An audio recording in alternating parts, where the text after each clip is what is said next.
All right, folks. Well, here I am in Texas and visiting with my friends Chris and Kelvin, who run this company that's right behind me, this sign. I'm going to show you. It's called Steely Lumber Company. Guys, it's unbelievable to hear that how Steely Lumber Company got to where they are today. It's incredible to hear about their beginnings and the hardships and the tough times that made people stronger and everything that they've done. And so now it's super cool to see how, you know what, all of the work that Kelvin has put in, Chris has put in, all of their teams got them to where they are today. And also, as you listen to the episode with Kelvin, you'll hear his personality, you'll hear who he really is as a person, and I think you're really going to enjoy it. I sure did. Man, wood is good and God is good is what Kelvin's going to share with us. And I just want you to know that trees, here's some right here right by their sawmill and their pellet plant. Trees are good. And you know what? Managed forests are really good. Not just letting them be wild and abandoning them. You'll hear Kelvin take me on his side-by-side and shows me the tract of land and managed versus unmanaged. What does that mean? And man, I'm excited for you guys to hear everything that I've experienced. Enjoy. How far back do you want to start? When did who is the first Steely Lumber? My great-grandfather, Hutch Steely, started in 1896. Then my grandfather, Will, then my father, Arnold, and then I took over from him. Did you ever meet Hutch? No, he died. I think he died in 31 or something like that. He died right of depression. I knew my grandfather. Oh, you did know him? Oh, yeah, Will. Yeah, he was tough. Tough guy? Oh, my God. And my dad, they were a different breed. How so? They were just tough as nails. I mean, they would work, during the war when they had gone broke, my grandfather went down to the Houston and worked on the dock, and he worked 2 shifts every day. And he was one-eyed too. He had an accident, a limb hit him in the eye, so he had one eye, but he would work hard, man. Jeez. I'm a softie compared to them. I saw you jumping over equipment and all that in the mill. In fact, the first time, you know what? The first time I saw you, I was here when you guys were installing the RPM gang. You remember that? Mm-mm. Do you remember you were installing an RPM gang? Yeah. And I was here when we put the cameras through the gang, Uh-huh. and the guys were like, "That's Mr. Steely." And I was like, "What's he doing flipping boards over?" I remember you from then. Oh, I still like to work. I just can't work as much as I used to. But that showed me, like, eventually I want to meet this guy. And so here, I don't know how many years later, I get to hang out with you. Well, it's been interesting. Well, go back as far as you want. Just tell me your story. And Kelvin, I've spent, I don't know, some time with Chris and a lot of the guys that work in Steely, and you're the guy who kind of has the database of what Steely was and how it became. Can you take me through a personal journey of how you got to today? So my dad bought my grandfather out in 1961. And so there was some he ran it for a couple of years, and there was a little bit of family trouble, and my dad moved away from there and he shut that mill down and came over to where we are today and started. And he was just a small operator, a head rig, a edger, and a trimmer. And so he did that for about 21 years. And I he asked me if I wanted to buy him out, and I said, well, I'd never thought about it, but I guess so. I was logging. I had been logging off for about 10 years since I got out of high school. And so I bought my dad out, and we started. We had 7 employees. So what years were you logging? From from 72, well, really 71 until 83. So you were actually out there in the woods. Yeah, I actually logged I worked some for Louisiana Pacific, and then for a couple years, and then I went to work for Temple up in Diboll, and that's probably the best logging job I ever had. Why was it the best? It was tree length logs only, no pulpwood, big timber, and they were good, all company land, and they were just a good company to work for. Was it, when you were actually logging the trees, was it all natural forest or was it plantation already then? That was all natural. Really? They decided in, I think, in the early 70s to go to plantation, but up until that point, it was select harvest, but it was mostly natural. Was there a lot of what we see today, or a lot of it was, like you're saying, straight and big trees? Big and straight. How big were they? Oh, they had some big timber, 35, 40, 35-inch butts, They had a big side and a small side, but yeah, they could take big stuff.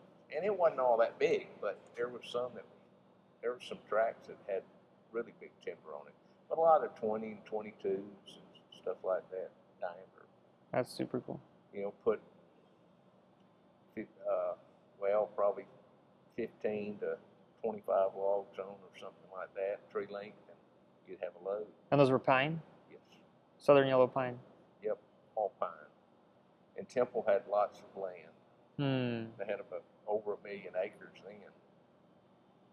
So you were logging until 83. Mm-hmm. Your father, before that, buys out your grandfather in 61. Yes. So 61, and then at this point you're 71 to 83, you're logging. Do you enjoy it, or are you like doing it because you have to? Because I know you love the trees now. I kind of enjoyed it. When I graduated from high school, I went to a few semesters in college, and that just wasn't for me really. And I needed to make a living. Yeah. I got married, and so that's kind of what I did. And back then, you could make you could make some money doing it. What happens next after 83? I bought my dad out and started working all the time. It's just, it was pretty tough the first few years, but I guess in the early 80s, there was quite a few bug spots in the National Forest. And so we would go, and I still had I had 1 or 2 logging crews then that would haul logs to us. And we would go out and buy that bug timber. And so it was inexpensive, and that's what helped me get started. Was it the logging company by the one at the where we got brisket barbecue? Was it that gentleman or no? No, but he did the same thing. Okay. Yeah, we all did the same thing. But we didn't cut about 15,000 feet a day, so we were really small. We cut timbers, and we'd cut timbers up to 28 feet long. And our main customer was Conroe Creosoting in Conroe, Texas. You were cutting timbers. How big again? What's the cross section there? So 12 by 12, 12 by 12. 28 foot long. Dang, man, that's cool. And then what happens? So you buy your dad out, and that was how many employees you said? Well, it's 7. 7 of you guys then. So we didn't even have a green chain. So we didn't have a chipper. We burned everything. So we added, just as time went on, we added a chipper. We added a green chain. We added, then we put in a gang edger, a edger that had a board edger on one side and a gang on the other. And so we couldn't sell enough timber, so we decided we had to cut something else. So we started cutting decking. Okay. In the late 80s. That's when it kind of come out. And so we started that, then we put in a twin band resaw, and that doubled our production. We put a dry kill in 1988. We had a planer, and then we kind of improved the planer. And so we just kept growing a little bit at a time, a little bit every year. So back to 1983, you buy your dad out. You're doing how much production? 15,000 feet a day. Per day? On a good day. On a good day. What were you doing when you were buying your dad out? What was your kind of day-to-day responsibility? Whatever needed to be done, Yeah. I would. Sometimes I'd cut the logs up. Sometimes I would saw. I was a sawyer. I could do any of it except run the planer. I never could do that, but anything in the mill I could do. That's awesome. Yeah, I ran the board edger. I'd do whatever it took. And when you buy your dad out, what happens to your dad? Is he still? He helped me. He was still around. Oh yeah, That's so cool. Yeah, he worked up until he got killed. He would work. Now he'd take off when he'd want to, but he'd drive a. He had a 920 forklift. I still have it, and he would unload trucks and load trucks and stuff for me. He wanted to work, and so yeah, he got killed on my birthday in 1998, August 14th. 98, August 14th. That's 1998. That's very recent. He was 79. Could I ask what happened, or? Yeah, he was about my mom had passed away in '94. He got remarried, and she was driving, and a squirrel ran out in the road, and she dodged it, hit a tree, and a pine tree killed him. Man. Now he'd worked in the woods, and then the sawmill all his life, and tree killed him. Dang, man. So we own the house where it happened. I poisoned the tree. Of course you would. I couldn't stand driving by it every day. So Sure. It's dead. It's gone. But up until he died suddenly, then tell me about your relationship with your dad. Was he a hero of yours? Was he a mentor of yours? What did you learn from him? So I wasn't a real good kid. I just mischief. I like to cut up hot rod and run around, and so I didn't work like he did. But somehow, through all that, he taught me to work. I don't really know how he did it, but after, when I started logging, there was no choice. I'd have to either work or fail, and so yep. I still didn't ever work as hard as he did. He was just a tougher man than I was. But yeah, I loved my dad, and he was my hero. So we would go, after I bought the mill out, we would go to lunch we'd get busy and say we were going to, but we just made a deal, and every Monday we'd go have lunch together. What were you talking about? What was he excited about? What were you guys' conversations like? I don't know if he was excited about much. He was excited about when we went to eat, but to take a break. Yeah. He just was always happy. Always, never complained. Wow. Oh, never complained. I mean, everybody complains today. Rubs me the wrong way. He didn't. Just never complained, man. He loved me and my sister, and he just never complained. He was a good man. What's his full name? I'm gonna write it down. Andrew Arnold.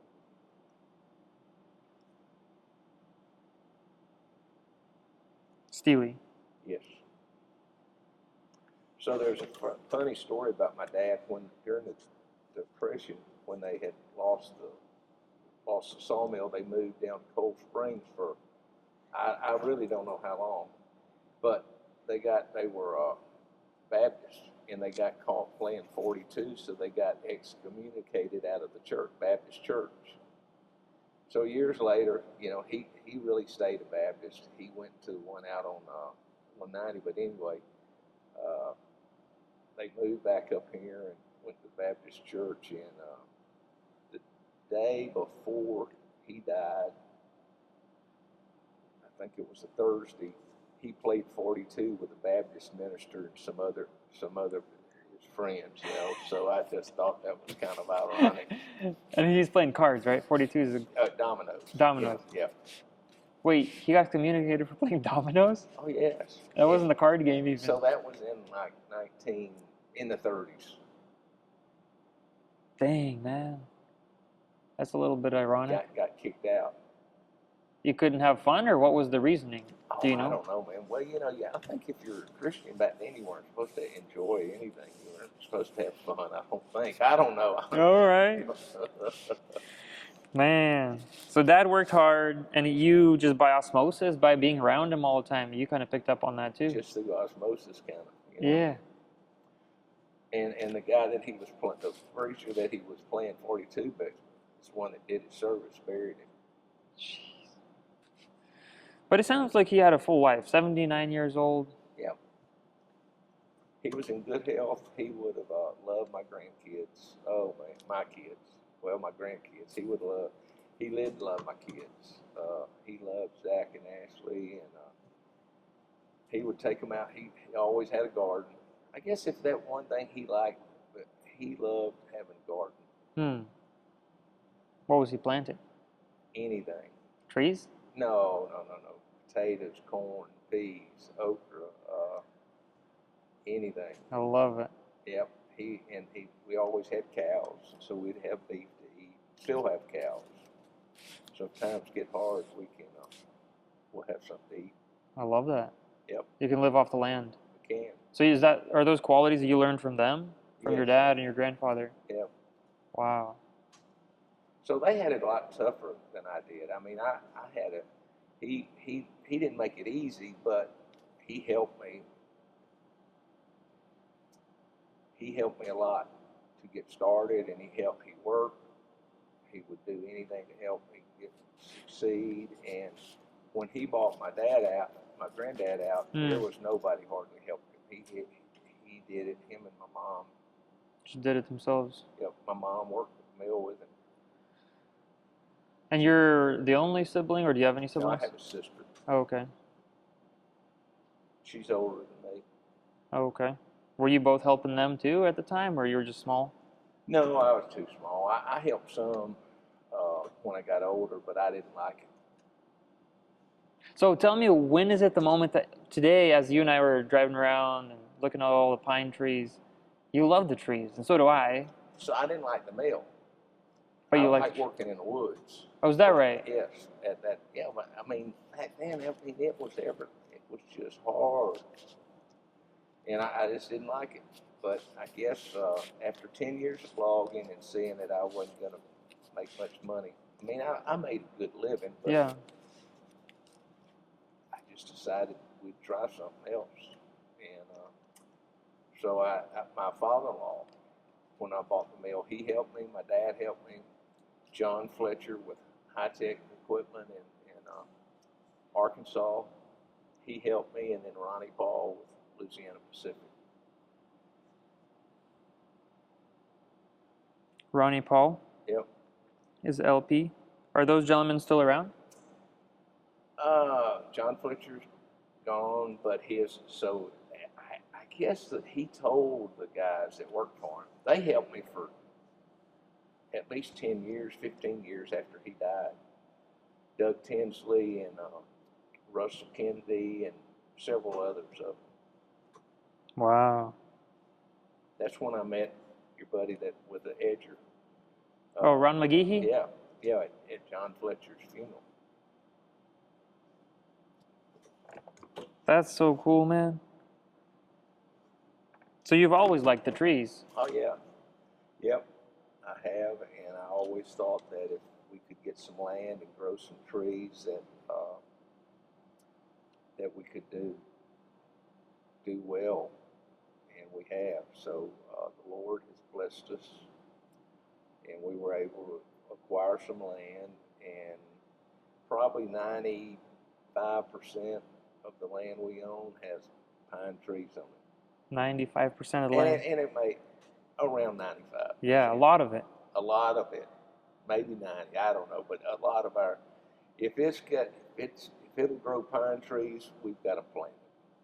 I love it. And so, what happens with the land you do own? Well, we harvest the timber and we go through the cycle, and then if we do a final cut, we plant it again into pine. So I guess it's been about 6 or 7 years since we started harvesting timber that we planted. Say that again. So when we planted, we started harvesting it about 6 years ago.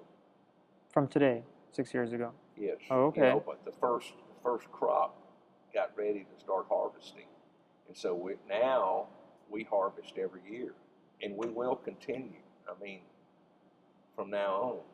So that's so freaking cool. It is. So this stuff out by Zach's house, I got a picture. You can get it from Damon.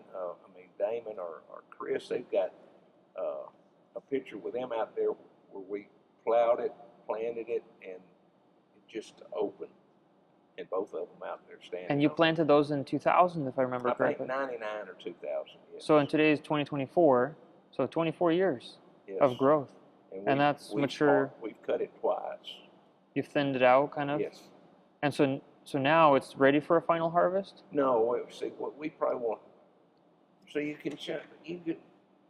to decide what you want to do. You can go from 0 to 26 years of final harvest. You can go a little bit. You could even go shorter than that if you really wanted to. But we want a little bit bigger saw log, and so we'll harvest that 1 or 2 more times before final harvest, and then plant it again. Hey, tell me all about the trees, man. Like you and I were riding around with the side by side.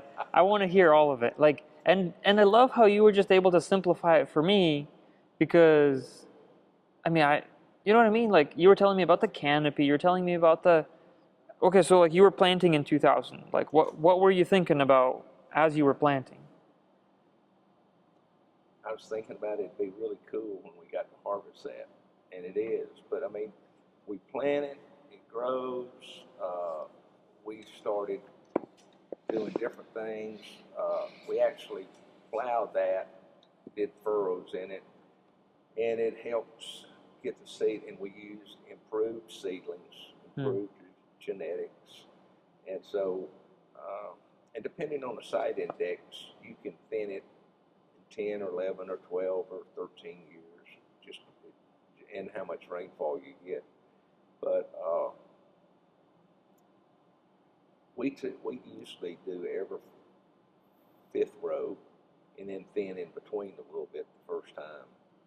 So we do it to try to grow good timber. Okay.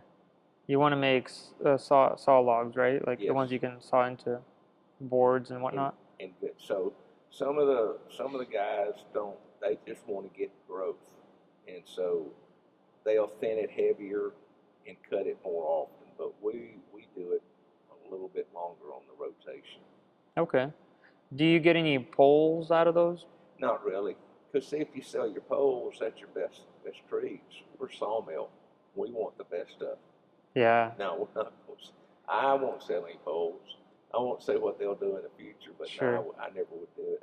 We did that one time, and it took all our good timber. I see. But you want to bring those trees into the sawmill and make lumber out of it. Make lumber. Because we care about the lumber. We try to make good lumber also. That's right. What kind of trees make good lumber? What kind of a tree characteristics? Simple stuff. Straight and fairly small growth rings, Straight, like literally the tree trunk to be straight up. Small knots, and just pretty tight growth rings. Okay. Can you do anything to influence any of those things? Oh, you can influence a lot of them. How so? If you thin it too early, if you thin it too early, they're going to be short. If you take too many trees out with it, it's not going to it won't make them grow tall, and also the limbs will get too big. Wow. Wait, how does that make sense though? Explain it to me. I think you shared it with me yesterday, but Because they have to have nutrients, water, and sunlight. that's like so nutrients, water, and sunlight makes sense. So if a tree's growing up and there's trees close to it, Yes. the bottom limbs fall off, and just the top limbs, the crown of it gets sunshine, so they live. But if you open it up, all the limbs will get sunlight, and you'll have a bushy tree like I was showing you. Oh, I'm following you. That makes sense. I mean, it's logical, right? So thinning early, you get shorter trees. You've got to let them get tall enough. You have to let them have some height, no matter if it takes a few more years. You can't just do it on the number. You know, you've got to wait till it's ready. And so, roughly, age-wise, how long is that? Well, I mean, 12 years? 12 years, roughly, but it could be a few more years than that. I have a dumb question for you. How do you know how old the tree is without cutting it? Because you can look at the rings, but what if I just want to know how old it is without cutting it? Well, bore it. You can do an increment bore. It bores in, it pulls out a little round piece, and you can count the rings. Can we just do that sometime? Yeah. You got one of those tools? Well, yeah, but when we plant it, we know when we plant it. You know when you planted it? Yes. Well, then they should align, right? They will. So you've never seen it do anything other than that, right? I mean, like it's... Oh, they're not going to add any. It's not going to add another year to it. It's just... A ring is a season. That's right. And see, it depends on the side index, too. The better the side index, the taller it'll grow. Now, that's too scientific for me. What does that mean? Better dirt, more moisture, less rock, not as rocky. It just... and if you try to, like black land, it doesn't grow, pine doesn't grow near as good in black land. What's the ideal land for it? The soil? Sandy on top, red clay under the bottom, and get enough moisture. And I really can't tell you exactly what, but you can look. We can drive around and I can show you some good site indexes, and I can show you some that are not good on the same tract of land. We should do that. Well, we got your story. I mean, I do want to take you up on that, and we could take the camera with us and run around the land like we did the other day. I would love that. And then, but we're at 2024, sitting today, right? Yep. And to just conclude quickly your high level of your story, 2024. Just curious, can you share what your production is at Steely today, daily? I think we're cutting about between 65 and 70 million feet a year.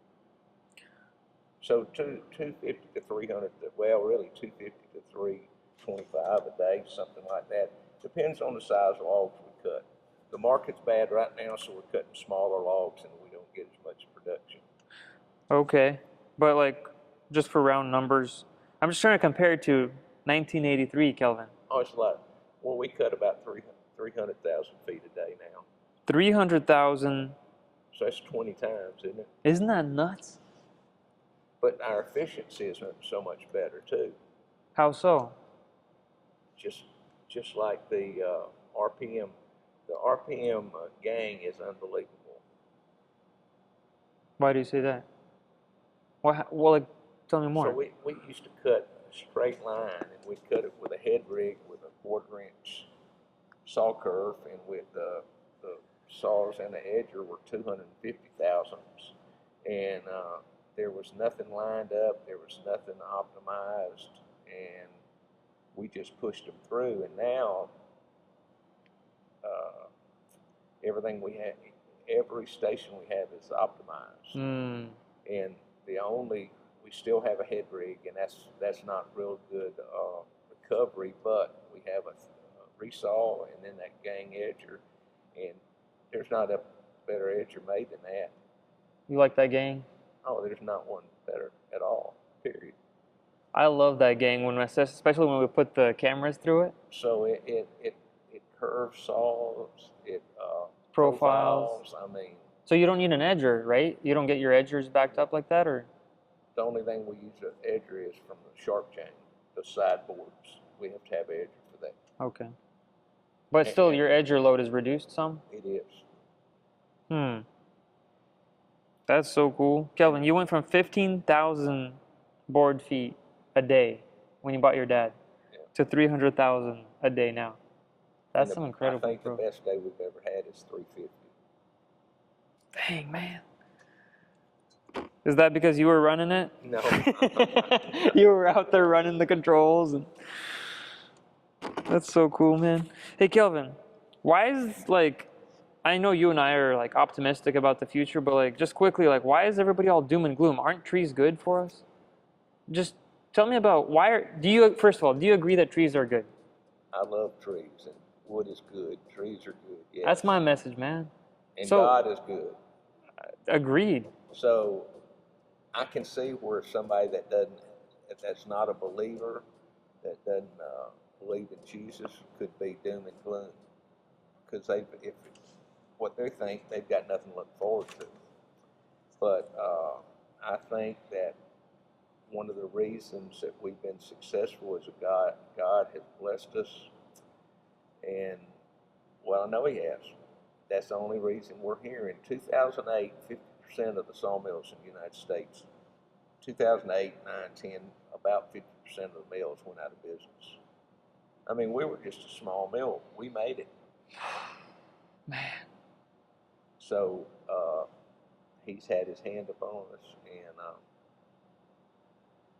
what do you mean by that? I mean, for somebody maybe who isn't familiar with your faith, or do you talk to God? I mean, what does that mean practically? How do you... I talk to Him every day, and I'm a believer, and He's taking care of us, taking care of me. He's helped make our business successful, but also I was diagnosed with cancer, and so far I'm still here. That's incredible. That is a miracle. It is. So in your quiet time, in your prayer, you're going to the Lord and asking Him for help, or how does that practically work? I do. I don't ask Him for monetary help, but I do ask Him for help, my health. Yeah. And so we've got a foundation, and we like donating to Christian causes, and we helped start. I wasn't in on it the first couple of years, but we helped get a Christian school, Alpha Omega, started. I heard about that. And I think that's one of the reasons that He's continued to bless us. What's unique about this Alpha Omega school? So it's like the old, we teach biblical principles there. And all the teachers, the headmaster, it's a classical Christian education. And it's so much different from the secular school. And most of the kids want to be there. The parents want them to be there. There's a lot of, the parents still have a lot to do with the kids. They don't just drop them off and pick them up. They're involved in their lives, and it's a great school. I heard a little bit about it from my friends Chris and Emily. Just a little bit. Yep. Chris has been on the board for 10 years. I've been over 20. I'll have to go ask him some questions, but what I heard him say, or Emily, them both, they were explaining to me that the kids are learning Latin. Yes. And that's part of this grammar, logic, and rhetoric are the three key building blocks of that classic education. They learn how to defend their faith. I think that's important in the modern world, to be able to defend anything. Right. Well, first you got to stand for something, and then you got to defend it, right? Yep. Because if you're just part of the culture and part of the norm is be wishy-washy, and you're not a wishy-washy kind of guy, are you? I don't think so. You know where you stand? I do. Yep. And young people today should find that. They should. and they should have something to believe in. And I believe in the Lord, and He has helped me, and He's my wife, my kids, all of us. And, That's incredible. That's so cool, Kelvin. So you also read the Bible? You also read the Bible? Oh, daily. Do you? Oh, yeah. And so, especially when not especially, but I showed you my scriptures the other day. I can't remember scripture very well, so I have to write them down. Hey, that's why I'm writing stuff down as you're giving it to me. So, I have my little book that I've got my prayer list and my scriptures in, and it gives, especially in some dark days or days that I was really feeling bad, it gave me comfort. Like physically, really, like. Oh, yeah.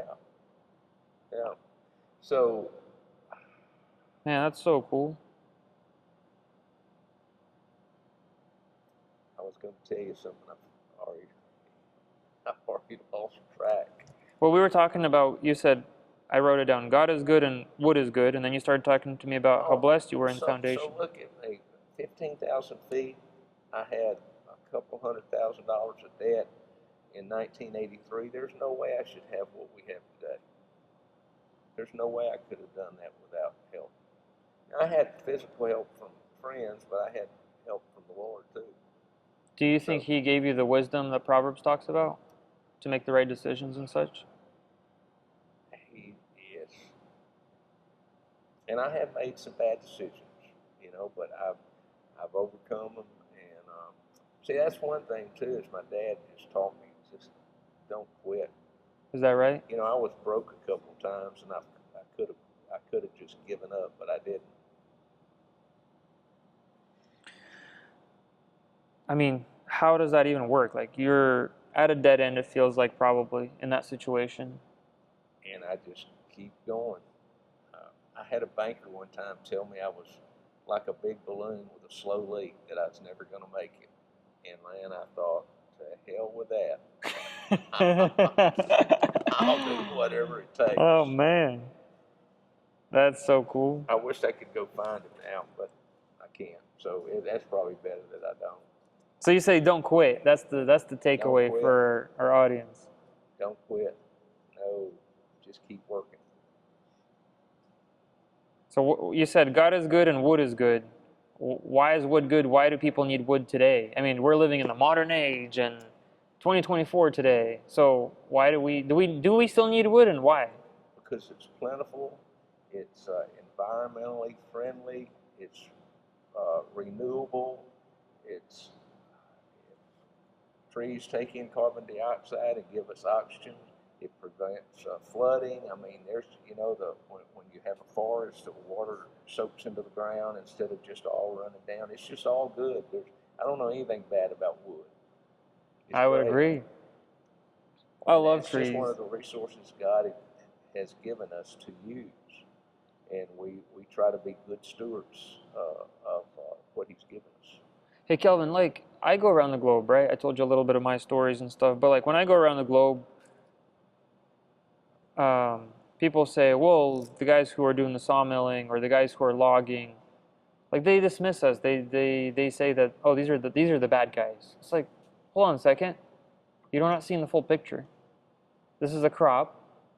It's being harvested. Can you quickly, if somebody was opposing me, what should I tell them when I go out in the world? We have more trees now than probably when they came over, when the Pilgrims came over. Now there was a lot bigger trees, but man, the number of trees we have now is tremendous. I mean, we have, and we can grow. The only bad thing, worrisome thing, is they're taking our timberland and covering it with concrete and houses. We need to grow more. We need to grow more. We need to. It helps cool the earth. When it keeps the sun off of it. There's just all good things about wood. And now we don't waste anything. We use 100% of the tree. That's super powerful. So we use the bark at our bark and mulch plant. We use sawdust.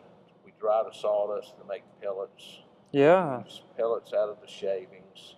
And so really there's nothing, chips we still sell at the paper mill, and then the lumber we use. So we use 100% of it. Like literally nothing goes to waste. There's nothing that not leaves. From the sawmill. Man. The only thing that leaves in the container is packaging and strapping and trash. That's so freaking cool. Yeah. I mean, I don't think a bunch of other industries, I don't think can say that. And not that I know a whole bunch of other industries, but that is 100% utilization. So if we have a broken board, broken log or stuff, we take it, put it down to Landscaper's Pride, grind it up, and we use it in mulch. Man, trees are cool. Even the logs that we have nails in it, they take them down there and grind them up, use them for mulch instead of, we used to just let them rot. We don't waste anything.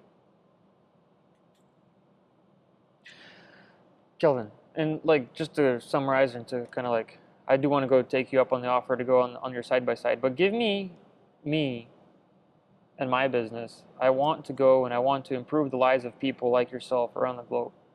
What can I do? What can I do better? Give me some advice that I can walk away with that's tangible. And I mean, you've been around me a couple of days now, and like I really am on fire to change the world. Teach people that God is good and wood is good. That's what you need to do, and change your perception that we're the bad guys. Well, that's what I'm working on. Yeah. I mean, you know, the bad guys are the ones that make plastic, the stuff that gets thrown in the ocean. You know, if you look around at the plastic cups, styrofoam cups that people throw out, I mean, it winds up in the ocean. I mean, we're good stewards of the land and our resource. I believe that, Kelvin. I do too. I was telling you about Genesis chapter 1, verse 28, and God says, subdue the earth. And that's what I'm seeing, and that's why I'm doing what I'm doing, right? Is I want to tell the message of subdue means to be good stewards of, and that means to use the resource and build beautiful things and structures and paper. So many good uses for wood and wood products and trees, but then also to take care of it as you've done. Saying that here a few years ago, they were saying, don't use paper bags, use plastic. Well, man, now they found out it's terrible. The plastic. Yes. Because it doesn't degrade or bite. Right, gets in the water, gets in the ground. I mean, you do away with a paper bag and it just dissolves back into the earth. Man. Wood fiber. Oh, I forgot to ask you. Can you introduce yourself? What's your name and what do you do? What company do you have? I'm Kelvin Steely, and I have Steely Lumber Company in Huntsville, Texas. I love it. We've been here since 1896. Kelvin, thank you so much. Can we go spin around a little bit on the property? We can. Hey, baby. Come on. Yeah. We're just Your hair's long. You've got long hair now.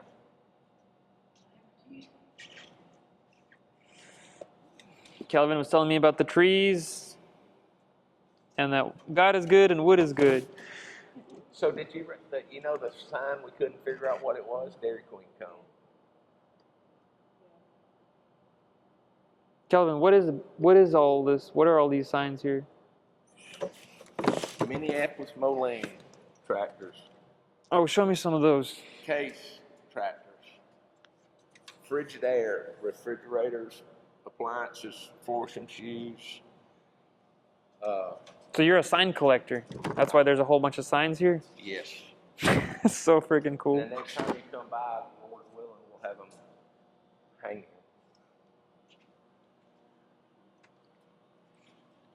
So over here,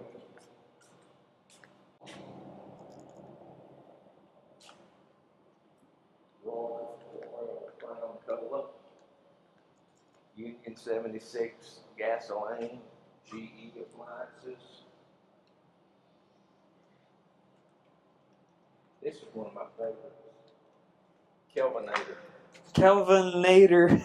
That was awesome. That was appliances. And then Chevy.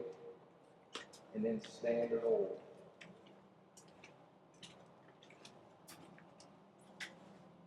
Standard oil.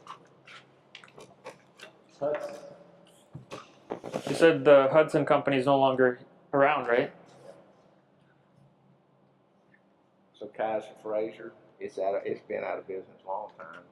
Zenith Radio, that was self-explanatory. So yes, we just love signs. We're collectors, and I love history, and Ben does too. And cars. Yes. And trees. And trees. signs. I think I like signs better than cars. They're less expensive. Well, I won't say that, but no, I won't say that. I love doing this. I come out here and I'll mow, or I'll cut trees in the evening, or I love doing stuff like this.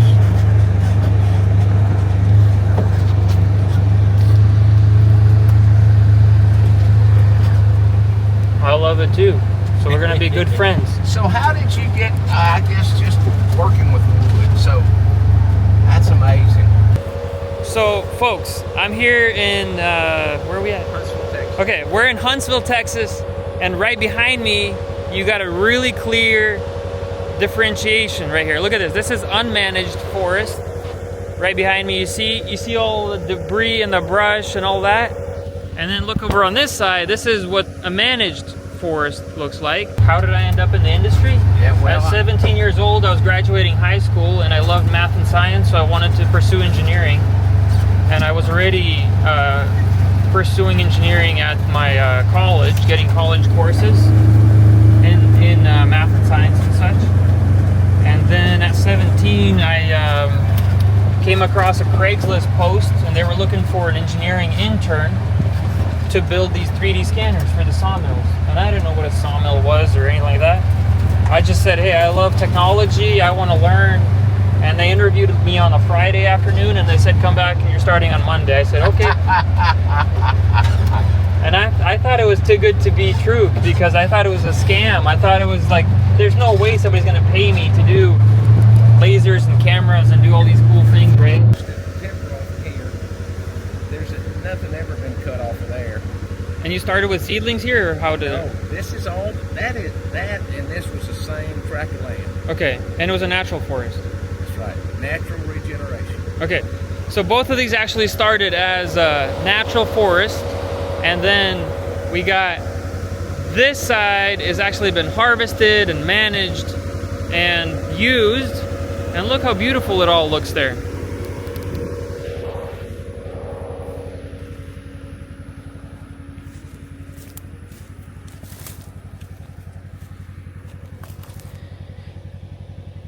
You got the flowers, you got beautiful berry looking things. All beautiful southern yellow pine. So we first came in here and thinned this with actual weed eaters. Cutting saplings down really small so that it would get some room. Okay. That's done it by itself, and the only way that can thin itself is the trees have to die. They grow up, they get too thick, you see those have died, you see other dead ones out there. Right. So it takes 50 or 60 or 70 years to do what we can do.